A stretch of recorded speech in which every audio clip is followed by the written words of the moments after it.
press 1. To host your show now, press 2. To speak to customer service, press 3. Your show will go live in 5 seconds. 4, 3, 2, 1. Log Talk Radio.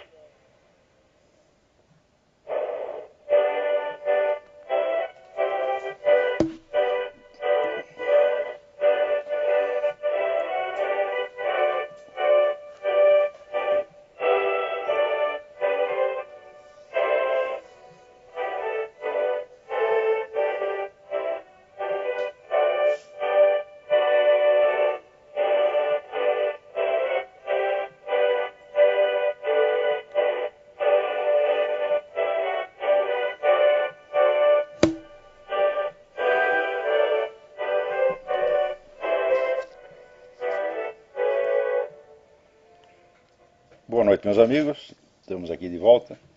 Como sempre, começamos invocando a Santíssima Virgem Maria, o Santo Padre Pio de Pietrelcina, para que roguem a Deus que nenhuma injustiça se cometa nesse programa.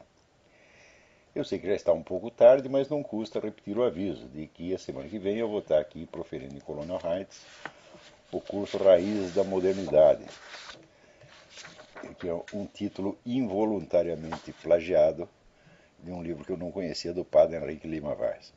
Mas, naturalmente, o conteúdo do curso não tem nada a ver com o que está no livro dele. Eu não sei se ainda há tempo, mas quem quiser se inscrever ainda ligue para o telefone 041-9974-4443 e fale com o senhor Eduí.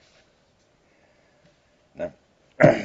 Então, olha, hoje saiu... hoje não, perdão. No último dia 5, saiu no Financial Times um artigo muitíssimo interessante assinado por Charles Clover a respeito da União Eurasiana que o Putin está formando.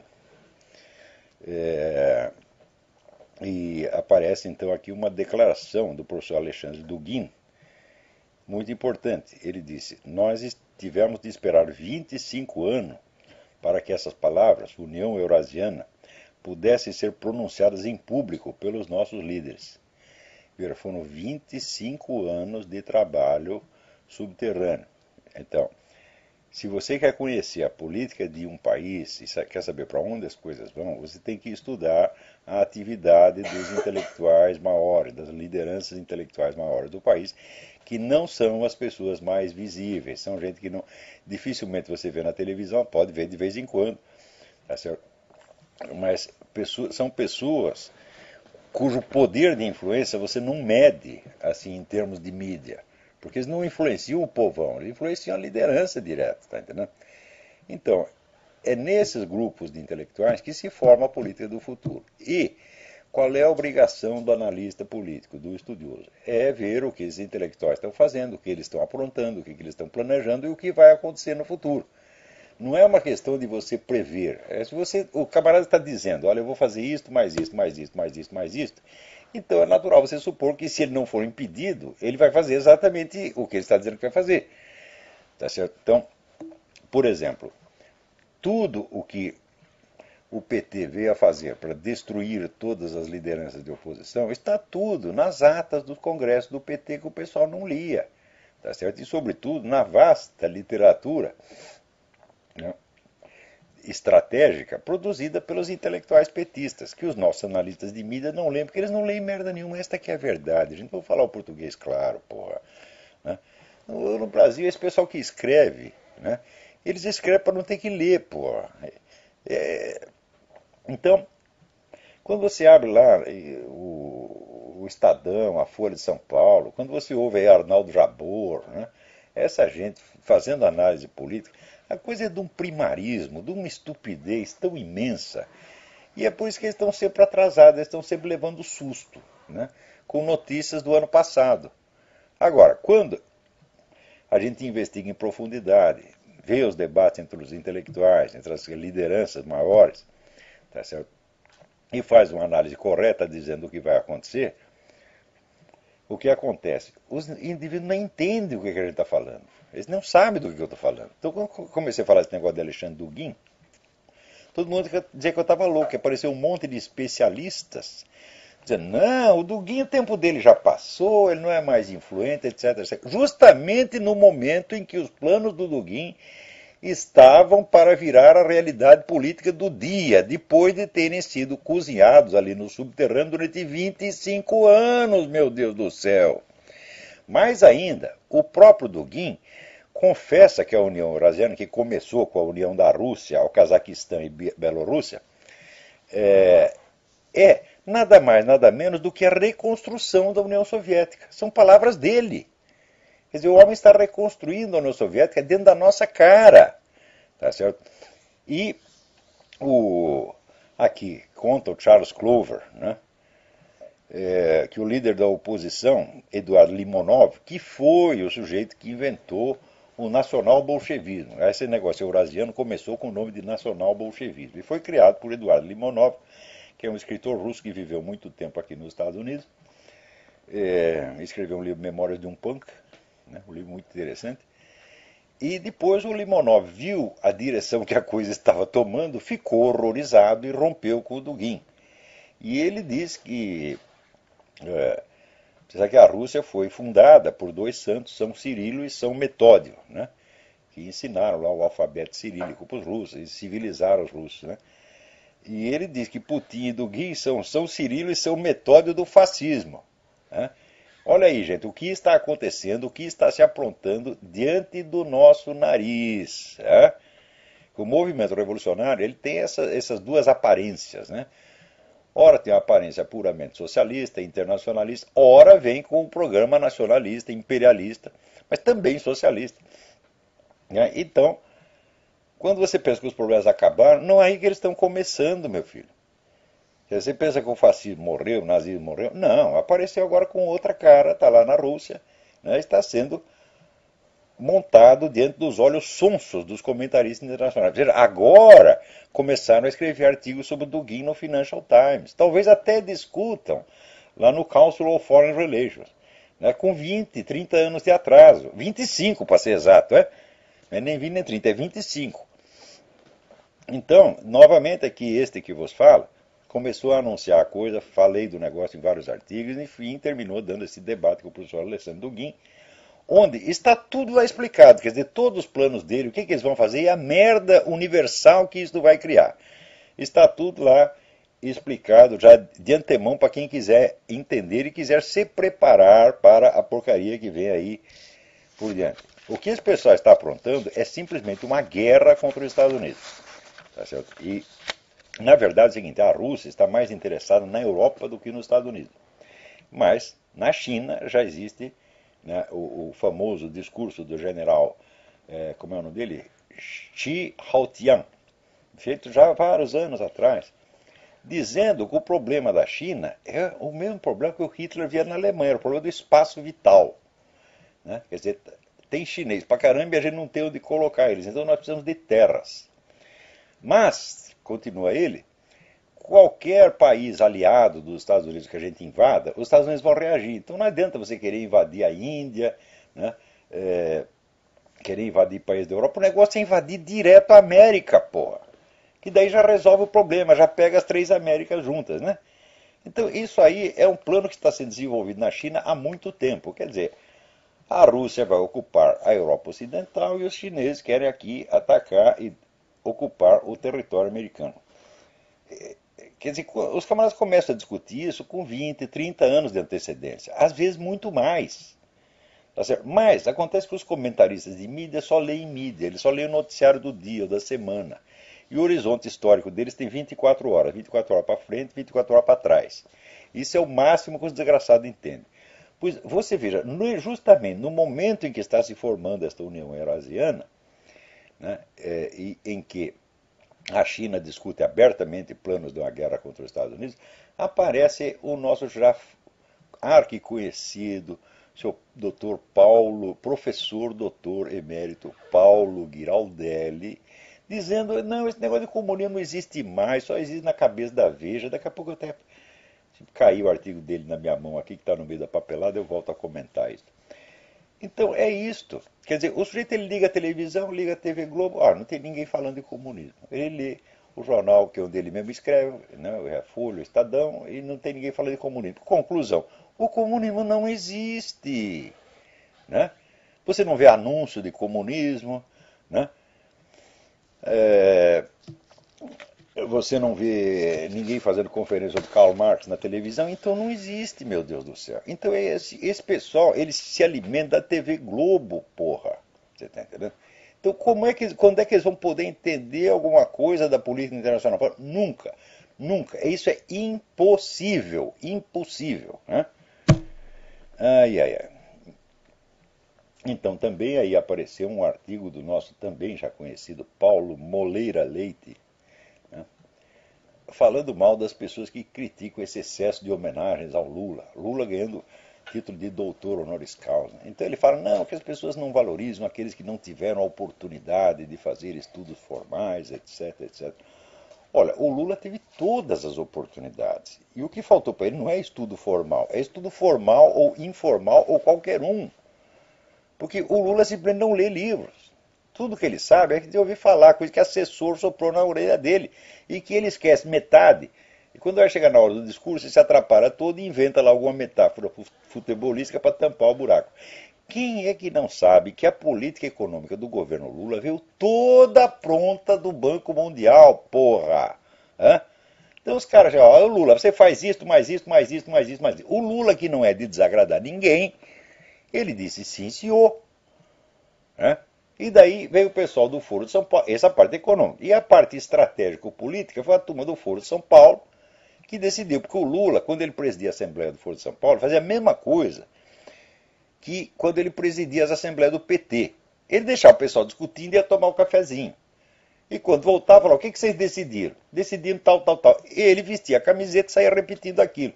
Então o Lula sempre foi o polo de convergência, ele é a cola que unia todas as correntes, tá entendendo? Porque ele estava sempre a favor de todo mundo. Né?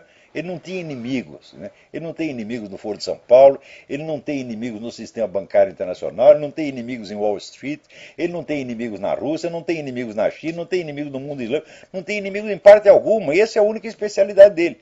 Concordar com tudo e fazer o que o mais forte manda fazer, meu Deus do céu. Então, os planos estratégicos de expansão do comunismo na América Latina foram feitos pelo Foro de São Paulo. E os planos de recuperação econômica do Brasil foram feitos pelo Banco Mundial. O Lula obedeceu os dois. E por isso mesmo é que aconteceu dele ser homenageado no Fórum Econômico na Suíça por sua adesão ao capitalismo, na mesma semana em que foi homenageado no Foro de São Paulo por sua fidelidade ao comunismo. E as duas coisas são verdadeiras, porra! Agora, me diz uma ideia que o Lula tenha tido, um projeto que ele tenha concebido, uma lei que ele tenha inventado. Nada, é nada, nada, nada, nada, nada, porra. O Lula está lá somente para fazer isso. E, agora, o sujeito vira doutor honoris causa é uma coisa que, assim, quando o sujeito não teve estudos regulares, mas estudou sozinho e se tornou um grande especialista na área, então a universidade reconhece que é um doutor honoris causa, quer dizer, por causa da honra, quer dizer, ele honrou a sua profissão. Agora, o Lula ganha título de doutor honoris causa não por ter adquirido conhecimento e capacidade, mas simplesmente por ter obtido votos, pela sua popularidade. Tá certo?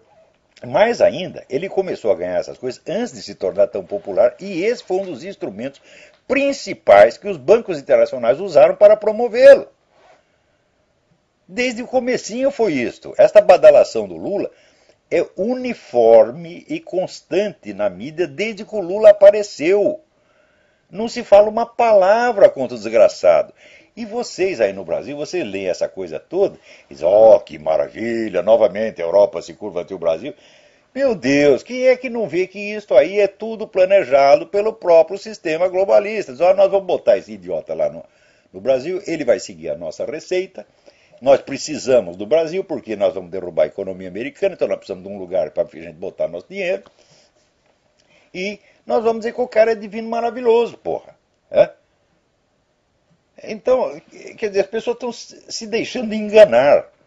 O problema não é, vamos dizer, de o Lula não ter estudos formais. Eu não tenho estudos formais, meus filhos. Eu não tenho nenhum. Acho que eu tenho menos do que o Lula. Né? Tá certo? E, não obstante, né?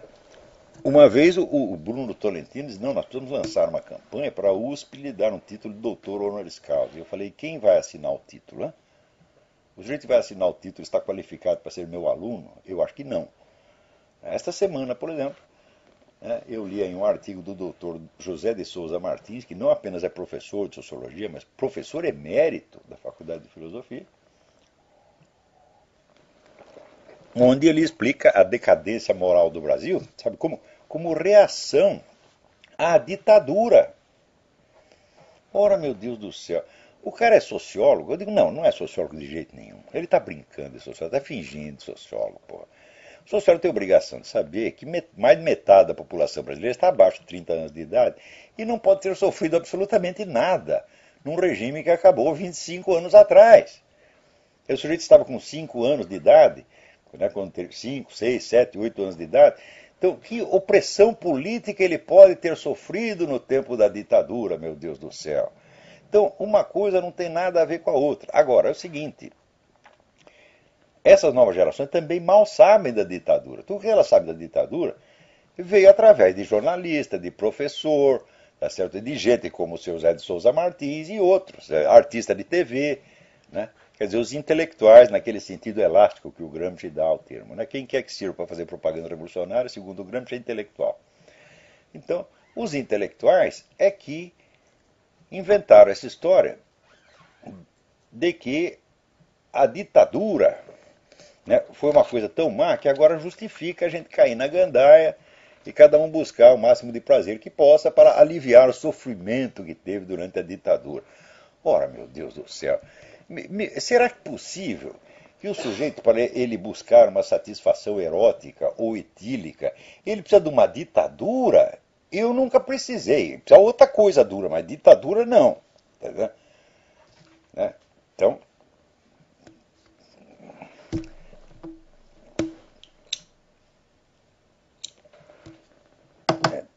tinha até a história do velhinho que acordou de madrugada gritando abaixa a ditadura. A mulher dele pensou que fosse outra coisa, ficou todo animado.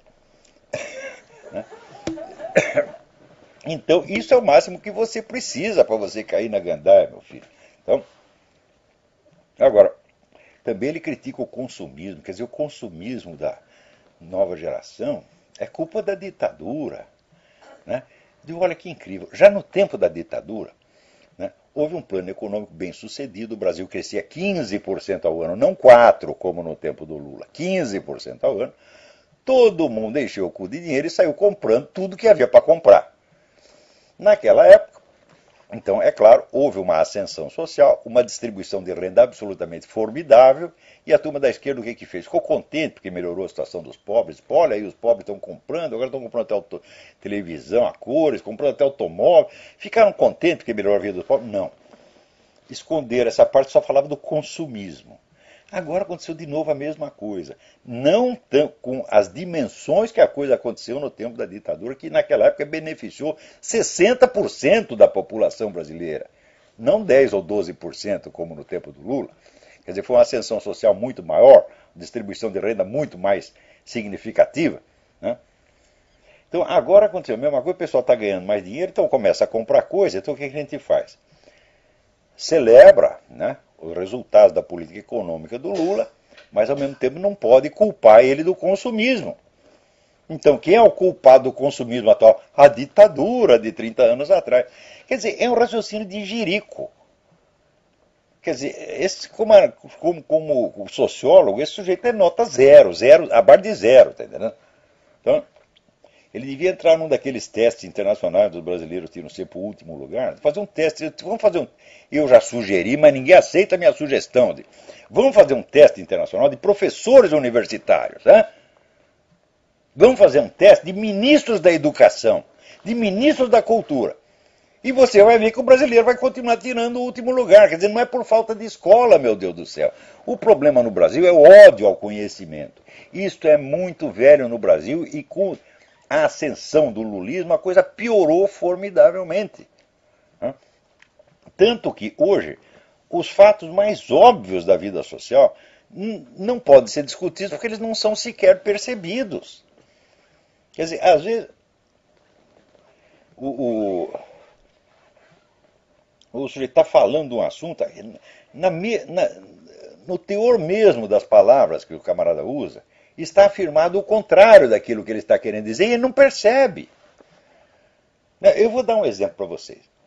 Eu hoje estava lendo aqui uma resenha que saiu na revista New Criterion, excelente revista que tem aqui, da Gertrude Himmelfarb. A Gertrude Himmelfarb foi casada com Irving Kristol, que foi o fundador, um dos fundadores do movimento chamado neoconservative aqui, né? E ela faz a resenha de um livro de um cidadão chamado Adam Kirsch, a respeito de Lionel Trilling, que foi o grande crítico literário norte-americano. Lionel Trilling é um autor que eu adoro, eu li cada linha que ele escreveu já há muito tempo, agora que eu consegui juntar também a edição uniforme das obras dele, estou lendo tudo de novo. É um autor assim, com o qual aprendi muito. Tem uma dívida sem fim com Lionel Trilling. Agora, essa dívida, o principal aspecto dela é o seguinte: o Trilling achava que você não pode compreender a sociedade e a política sem a imaginação literária. Isso, imaginação literária, no entender dele, tomava a forma do que ele chamava imaginação moral, moral imagination. O que é moral imagination? Então, aqui, ele mesmo explica, citado aqui por ele, né? Não, aqui frase da... meio a Gertrude Himmelfarb, meio ele falando. A verdadeira imaginação moral transcende, né, a moralização dogmática porque está imbuída de realismo moral. Um realismo que não é só a consciência da moralidade em si mesma, mas das contradições, paradoxos e perigos de viver a vida moral. Ora, como é que você vai tomar consciência dos paradoxos, das dificuldades, da ironia das situações morais, sem ser através da imaginação? Não tem outro jeito. Então, é você conhecendo, né, inúmeros enredos da literatura universal, que você concebe certas dificuldades morais que às vezes você mesmo vai encontrar na vida, mas que você não entende, você não tem a forma conceptual para dizer o que está acontecendo, e é o que a literatura te ensina a dizer. E o principal livro, o livro mais famoso lá no Trilling, chama-se The Liberal Imagination, que foi publicado no Brasil numa tradução medonha, com um título mais medonho ainda de Literatura e Sociedade. O certo seria a imaginação da esquerda, porque liberal nos Estados Unidos quer dizer esquerdista. Quando é de direita é conservative. Então, conservative versus liberal. Então, seria a imaginação esquerdista, ou o imaginário da esquerda, uma coisa assim seria o título certo. E ele diz o seguinte, que até aquela época que ele publicou, os anos 50, não havia nos Estados Unidos uma tradição intelectual conservadora. Havia apenas uma tradição esquerdista, que era dominante no país. E que o principal problema com essa tradição esquerdista era a sua falta de imaginação moral. Porque o esquerdista só entende assim, o bem e o mal. O bem é ele, o mal é o outro. Ele não é capaz de perceber ambiguidades, dificuldades, etc. Eu vou provar isso para você. Por exemplo, né, se você olha uma fotografia de um bebê no ventre da mãe, e você vê, né, aquela criaturinha já formada, aquela carinha de bebê, então você se internece por aquilo. E você tem um natural sentimento paterno de querer proteger aquela vida.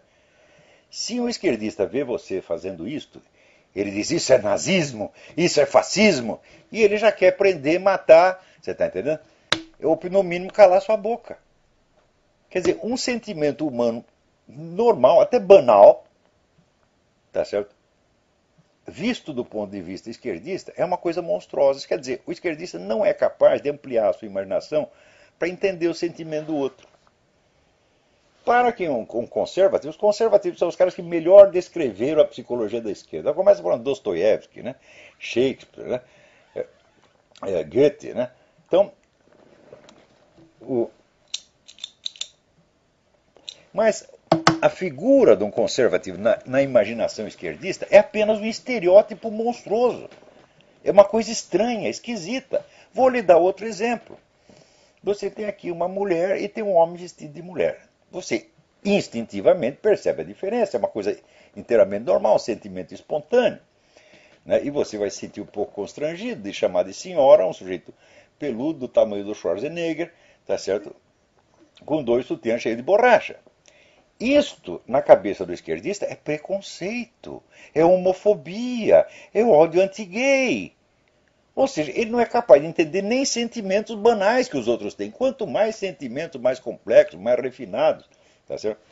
E esta incompreensão moral da esquerda é antiga, é antiga. Veja, já no século XIX, cita aqui a Gertrude Himmelfarb, John Stuart Mill aconselhava, que era um esquerdista militante, aconselhava os seus companheiros a ler as obras de Samuel Coleridge, um poeta e um filósofo conservador, justamente por causa disso. Ele diz, olha, ele vai ampliar a sua imaginação, você vai entender mais os seres humanos você lendo Coleridge, porque não tem nada disso, nada de parecido com isso na esquerda. Olha, você vê as obras inteiras de Karl Marx. Lê esse Karl Marx inteiro, eu não li inteiro, mas eu li, olha, uma boa metadinha, é? Você não encontra o menor sinal de compreensão da psicologia alheia. É só estereótipo, é só esquema. Então, você pega os grandes psicólogos, você não tem um esquerdista, meu Deus do céu. Olha, o Dr. Freud era um conservador, Jung era um conservador, Maurice Pradine era um conservador, né? O Viktor Frankl era um conservador. Me mostra que o psicólogo de esquerda é assim, é behaviorista, segue o Dr. Pavlov, é só aquele esqueminha de dar choque no cachorro, porra. Então, você veja, aqui a Gertrude Himmelfarb está lamentando que os caras não estão mais lendo Trilling, né, esqueceram, mas que é muito importante, que esse livro do Adam Kirsch mostra exatamente isso. O livro chama-se Why Trilling Matters. Por que Trilling é importante? Né? O livro que acabou de sair, eu não li o livro, não está nem na livraria ainda, já encomendei. Né? Aliás, assim, eu tenho até medo de citar autores, né? Porque é o seguinte, a gente pega um autor, estuda de trás para diante, dá aulas, dá conferências, ensina as pessoas, etc, etc. Daí aparece o picareta atrás, como esse seu Edson Oliveira, tá certo? Ou como esse seu Nogueira, e diz, vamos ganhar um dinheiro com isso.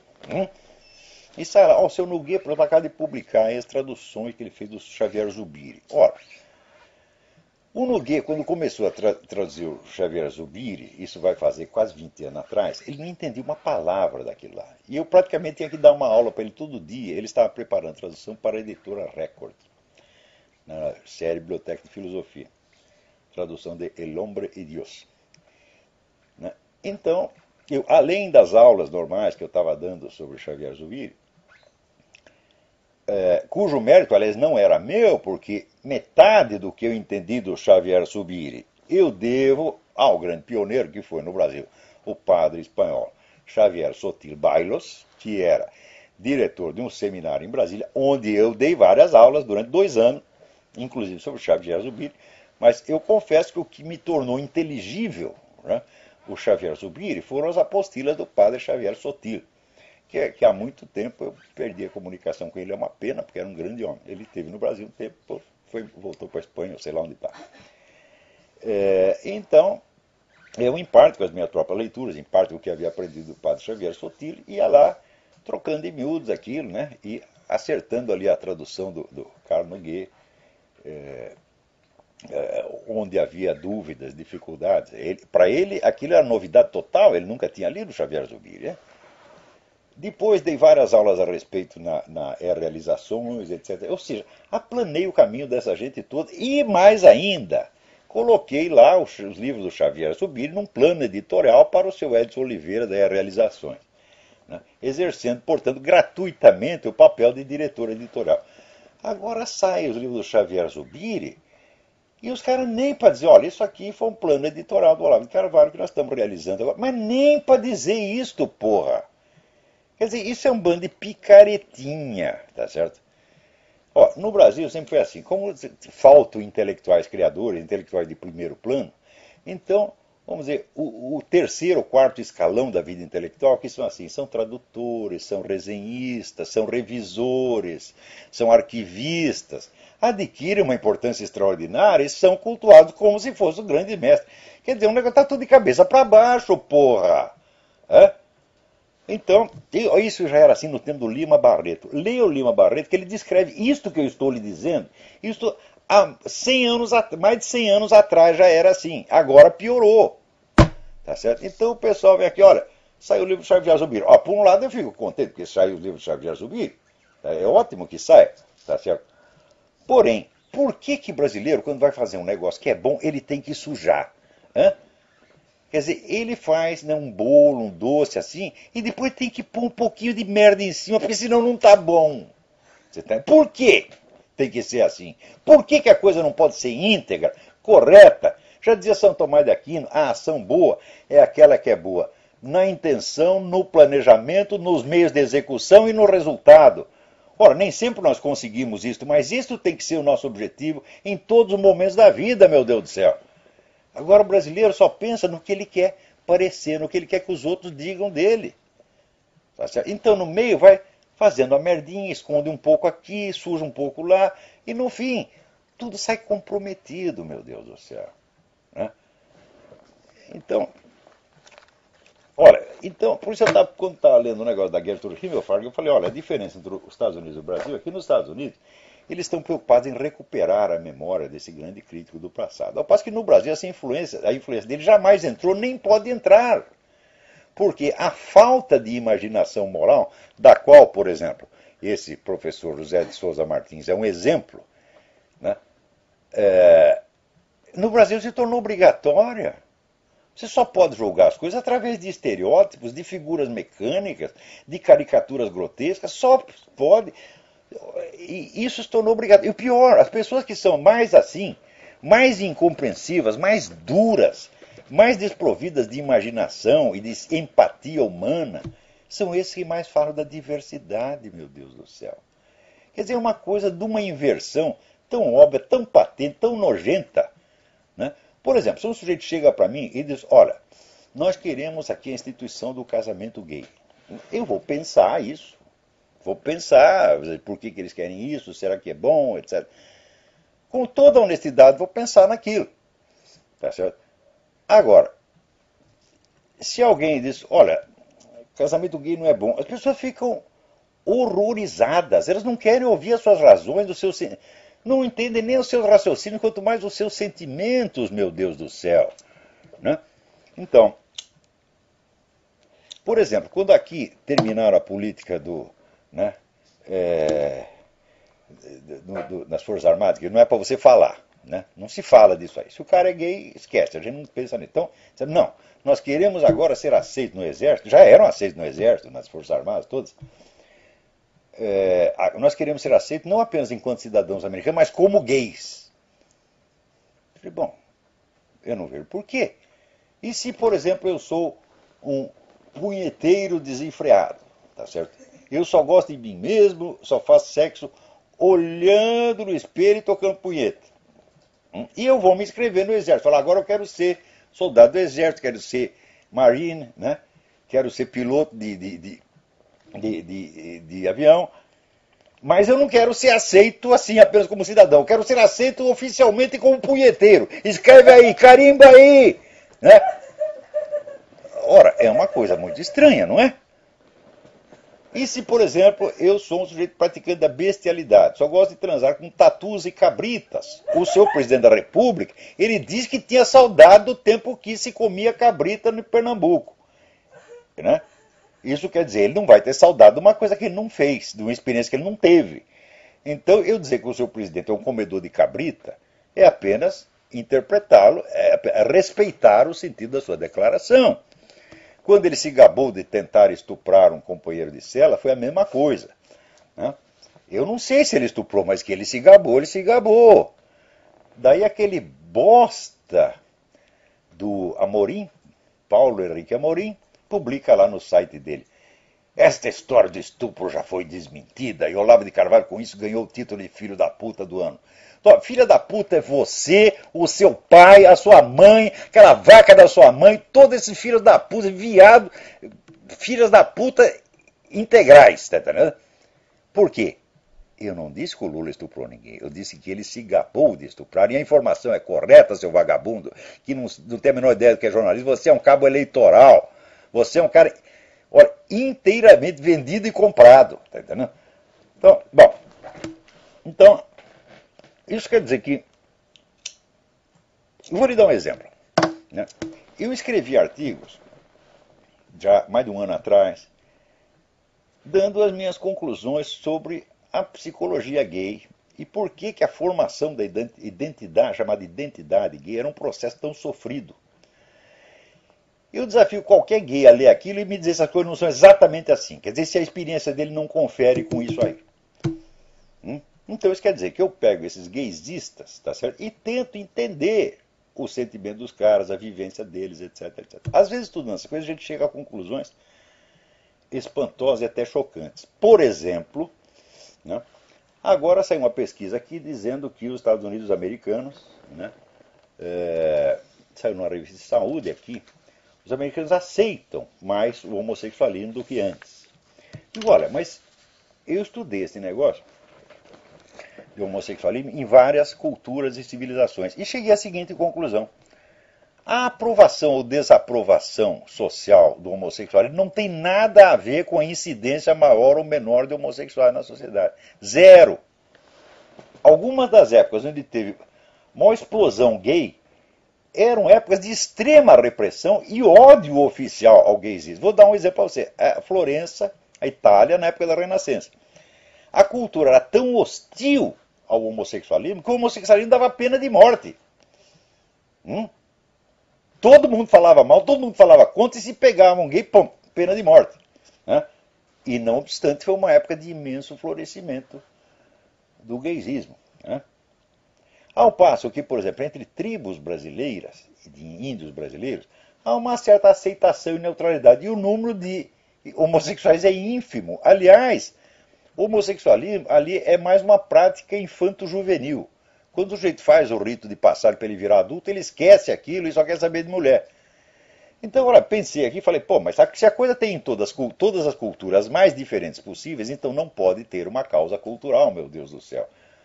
Se me perguntar qual é a causa do homossexualismo, eu digo, olha, não sei e você também não sabe. E se disser que sabe, tu é um hipócrita. Né?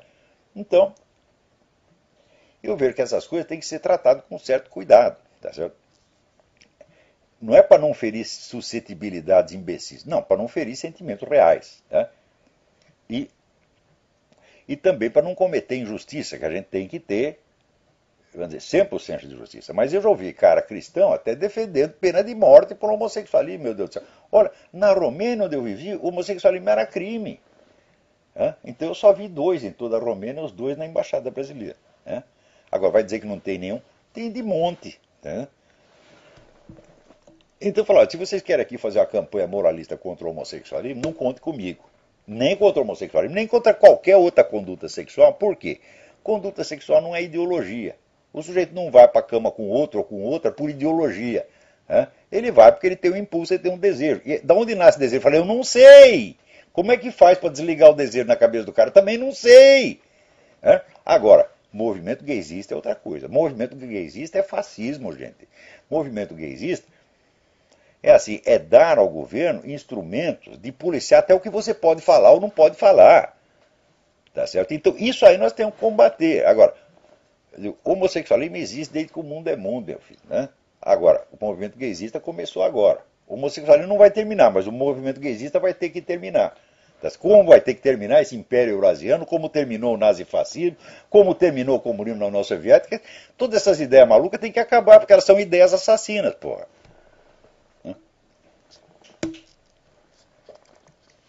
Peraí, tem alguém na linha. Alô, quem é? Alô? Olavo? Eu? Alexandre Calzeta, de São Paulo. Tudo bem, Alexandre? Bem, antes, eu vou fazer uma pergunta rápida e liberar para os outros poderem falar com o senhor. Eu achei da internet o livro do Moritz Adler, né, A Arte de Ler. Isso é uma maravilha, aquela edição antiga. Ótimo, ótimo. Essa edição é muito melhor do que a nova.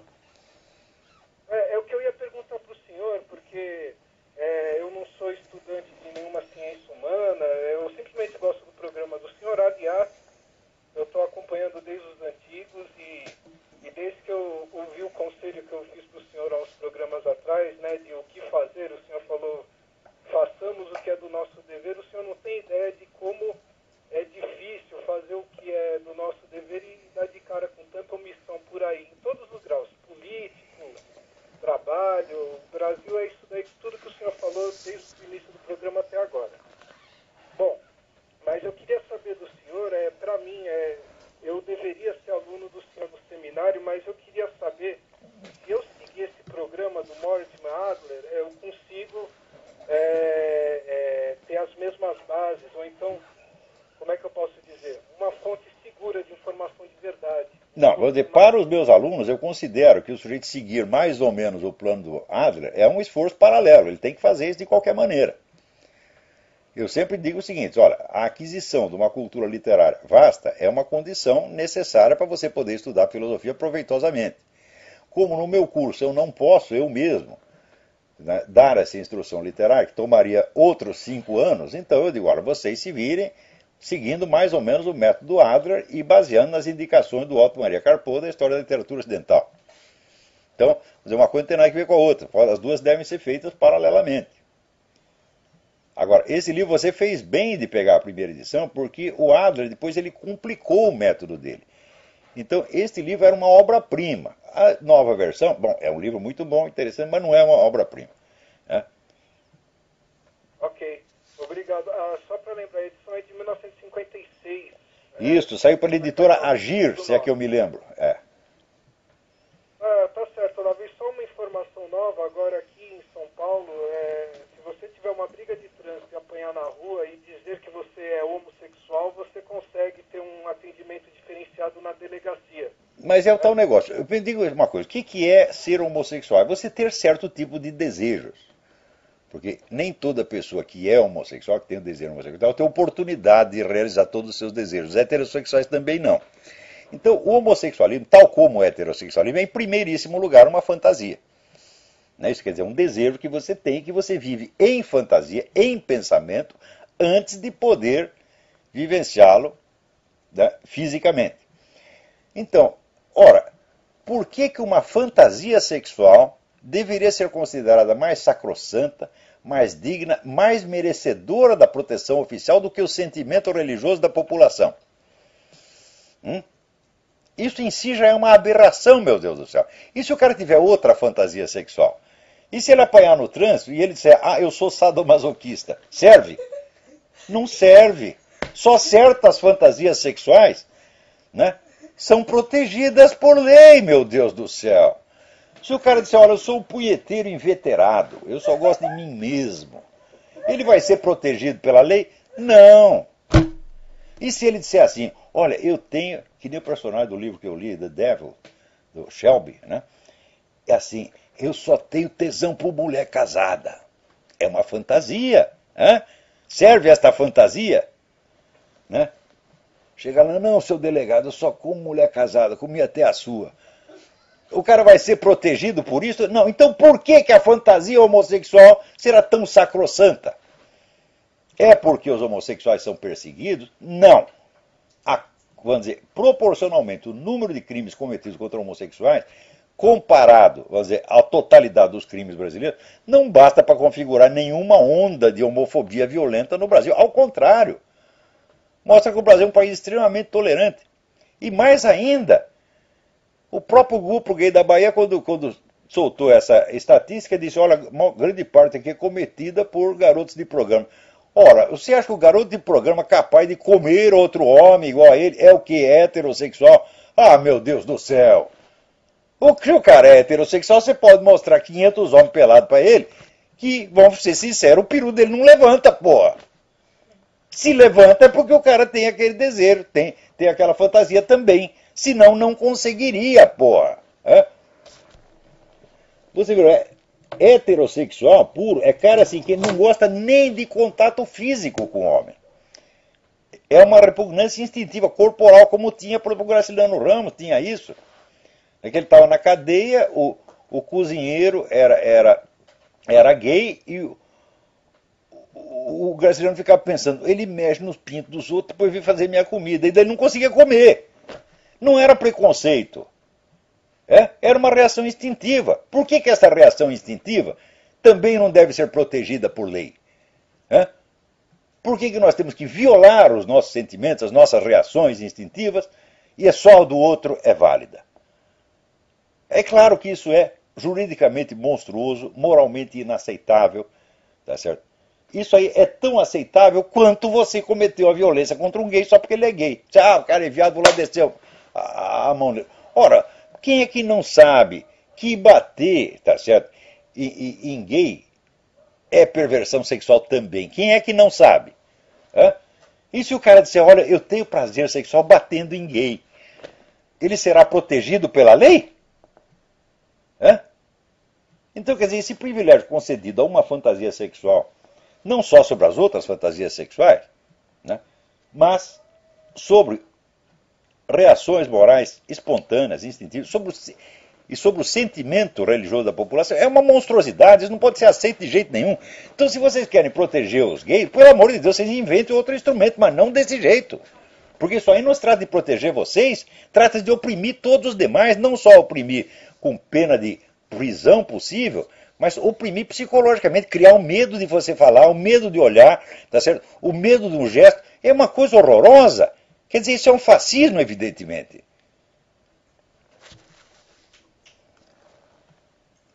Então, alô, quem é? Tem mais alguém aí? Alô? Alô? É Leonardo.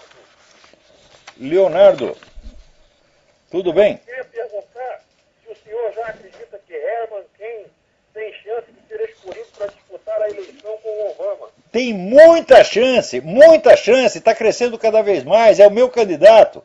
Estou aqui torcendo por ele, e ele, dentro do Partido Republicano, ele já é o favorito. A pior coisa que pode acontecer é eleger o Ron Paul. O Ron Paul vem com esse discurso libertarian, todo mundo acha bonito, mas acontece o seguinte, Ron Paul é aliado dos russos. Ron Paul será um desastre tão grande quanto o Obama. Um presidente americano não pode ter interesses vinculados a uma potência estrangeira, como Obama tem e como Ron Paul tem.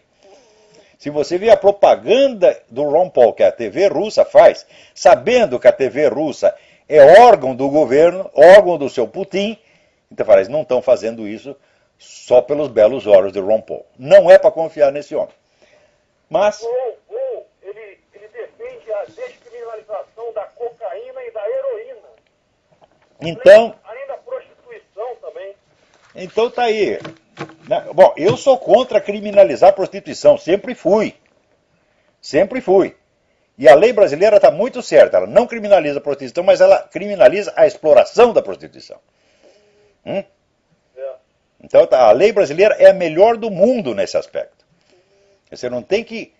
Eu lembro quando eu tinha livraria, ali numa praça em São Paulo, dava dó, porque às vezes quando a gente fechava a livraria, deixava aquela porta de ferro, semi-aberta, 50 centímetros, Daqui a pouco você ouvia uma sirene e entrava 50 putas por baixo da porta, pedindo pelo amor de Deus para eu esconder elas, senão elas iam ser presas, apanhar, ser estupradas, etc, etc. Então eu sei o que é a vida dessas mulheres. Então, agora, o sujeito que explora que vive de explorar a prostituição, esse tem que ir para a cadeia sim.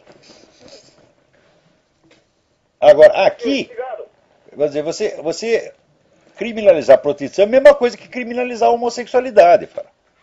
Você só vai criar modalidades mais requintadas da hipocrisia e da mentira.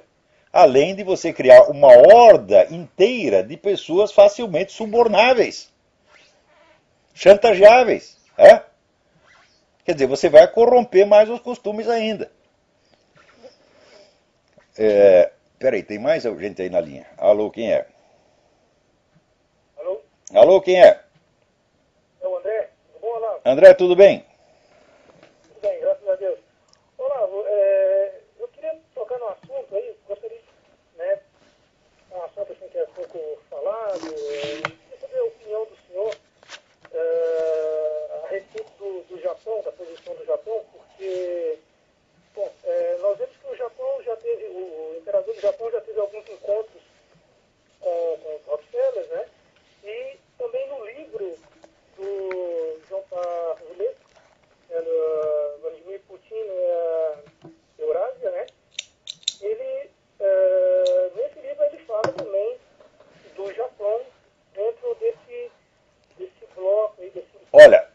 Peraí. O Dugin considera o Japão um membro da que ele chama Aliança Atlântica. Quer dizer, o Japão é potencialmente inimigo. Mas assim, eu gostaria de saber assim, o que o senhor pensa exatamente sobre isso. O Japão, ele continua sendo Eu não sei, eu já sei, é um aliado confiável dos Estados Unidos. Eu não sei, isso aí é um enigma, isso é uma caixa preta, meu filho. Legalmente sim, mas é que nem a Arábia Saudita, tá entendendo? Dá uma no prego, tá na ferradura, tá entendendo? Acende uma vela para Deus, tá pro diabo. Então não sabemos. Eu não tenho o menor, já pensei nisso, não tenho o menor elemento para concluir. Tá certo. Olá, então tá, um abraço. Um abração, tudo de bom. Agora, aqui, veja, o que está acontecendo, esse negócio da campanha de ocupar Wall Street, não se iludam com esse negócio, porque o autor, o mentor disso é um sujeito chamado Stephen Lerner, que é um agente do Obama. É um que trabalha para o Obama. Tá certo? Então, o próprio governo americano está criando esta situação. Então, veja, o que está acontecendo aqui é um ensaio de revolução comunista, com a estratégia clássica do que eles chamam pressão de cima e pressão de baixo. Quer dizer, o governo pressiona para socializar os meios de produção, para desarmar os Estados Unidos, para entregar tudo para os inimigos, para favorecer terroristas, etc, etc. E por baixo vem uma massa que finge que está protestando contra o establishment, mas na realidade está trabalhando para o próprio governo. E pior, está lançando a culpa em Wall Street. Eu digo, peraí, mas é Wall Street que foram os bancos mesmo que foram culpados da crise? Não, isso aí foi o governo, porra. Tá? Não que os bancos estivessem totalmente inocentes, tá certo? Mas nem todos os bancos colaboraram com esta merda, tá certo? Então, o governo está demolindo a economia, tá certo? E criando uma insatisfação. Agora, essa insatisfação se expressa por dois canais. Primeiro, você tem os trabalhadores, os americanos honestos, que pagam imposto e que estão lá reunidos no Tea Party gritando contra isso. Do outro lado, você pega uma horda de vagabundo que vive do Social Security, vive de dinheiro do governo e que, pior, ainda recebe um salário do Jorge Soros para ir lá fazer a arruaça. Tá certo? Então, olha, isso aí não é ainda uma revolução comunista, mas é um ensaio geral. E está muito bem montado. Né? Agora, enquanto isso aí, o pessoal fica chorando de um gay apanhou na Avenida Paulista. Um gay apanhou na Avenida Paulista. Meu filho, no ano passado mataram 176 mil cristãos e vocês não falaram uma palavra. Né? De que no Afeganistão não tem mais uma só igreja cristã. Acabaram todas. Os caras mataram todo mundo. Né? No Egito está acontecendo a mesma coisa. Agora, é sempre assim. Agora, por outro lado, aparece aquele seu Nunes Ferreira, como é o primeiro nome dele? Esqueci. Aloysio Nunes Ferreira Filho, né? Que foi ministro da Justiça do FHC. É aquele mesmo cretino que quando... Uma vez eu estava lá escrevendo, fazendo umas análises sobre a política dele, a mentalidade dele, ele me acusou de estar remexendo o esterco. Né? Daí eu disse, olha, senhor ministro, foi o senhor que disse. Né? Mas que a ideia é boa e que é uma ideia bastante precisa, dá uma ideia da substância que ele estava remexendo, é verdade, ele está realmente remexendo o esterco. Agora ele diz que vai fazer essa comissão de verdade e focar na ditadura. Muito bem, focar na ditadura, mas vamos focar em tudo o que aconteceu no tempo da ditadura.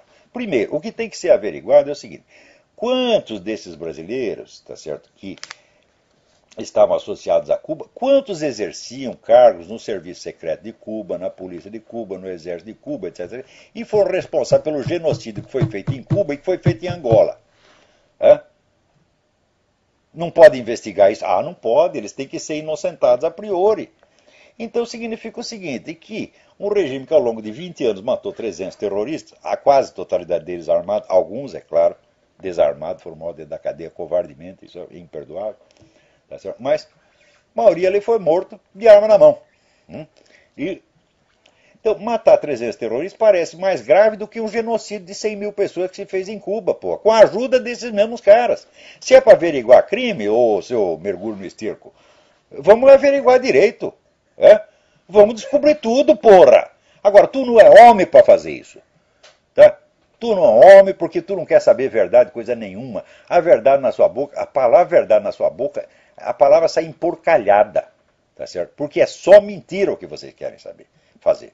Tá certo? Vocês só querem, assim, é lançar culpa nos militares de tudo que aconteceu, inclusive dos seus próprios crimes. Vocês sempre fizeram isso. É o xingue-os do que você é, acuse-os do que você faz. Então, agora, o pessoal das Forças Armadas, diante dessas coisas, o que faz? Emite uma notinha oficial dizendo, tá doendo. Tá doendo. Porra! O que vocês querem? Então vou dizer uma coisa, ô gente fardada, sejam homens, porra! Cobrem deste filho da puta a verdade inteira. Fala, vamos averiguar o que o seu Zé Dirceu fez em Cuba, porque esse era o oficial do Serviço Secreto Cubano. A entidade mais violenta, mais cruel, mais genocida que já houve na América Latina. E não tem crime nenhum? Ora, o que é isso? E quantos outros também não exerceram essa função? O que esse pessoal ficou fazendo em Cuba ao longo de décadas, se não ajudando Fidel Castro a prender, matar, censurar, oprimir? Isso não é crime para vocês? Porque cubano não é gente? Só terrorista brasileiro é gente? Então, ora, eu tenho autoridade para falar porque eu lembro o seguinte, quando houve o assassinato do Vladimir Herzog, eu fui uma das primeiras pessoas a fazer barulho. Foi a edição especial que nós fizemos do Jornal do Sindicato Jornalista denunciando aquilo. Tá certo? Então, eu nunca me calei perante essa violência e não vou calar nunca. Tá certo? Agora estou aí.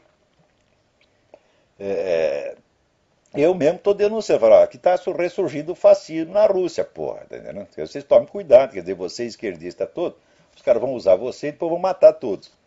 Então, o que eu acho simplesmente é que a verdade tem que ser investigada na sua inteireza, porque senão não é verdade, meu filho. Você ocultar metade da verdade e mostrar outra metade não é verdade, é o que se chama meia verdade, portanto, mentira. Né? Agora, desse seu Aloysio eu não espero outra coisa mesmo. E quer saber, dos nossos militares eu também não espero, tá certo? Senão, né, um muxuxo, né? Que é o máximo de que são capazes hoje em dia. Então, olha, tem aqui umas cartas muito interessantes. Tem a carta de um rapaz chamado Diego, dizendo que está sendo forçado a se sindicalizar. O pessoal eu não concordo com o sindicato, ele não me oferece benefício nenhum, mas estou sendo forçado. Bom, você tem toda a razão, o sindicalismo é para isso mesmo. O sindicalismo sempre foi picaretagem e sempre será. Especialmente no Brasil, onde existiu durante 40 anos um negócio chamado imposto sindical.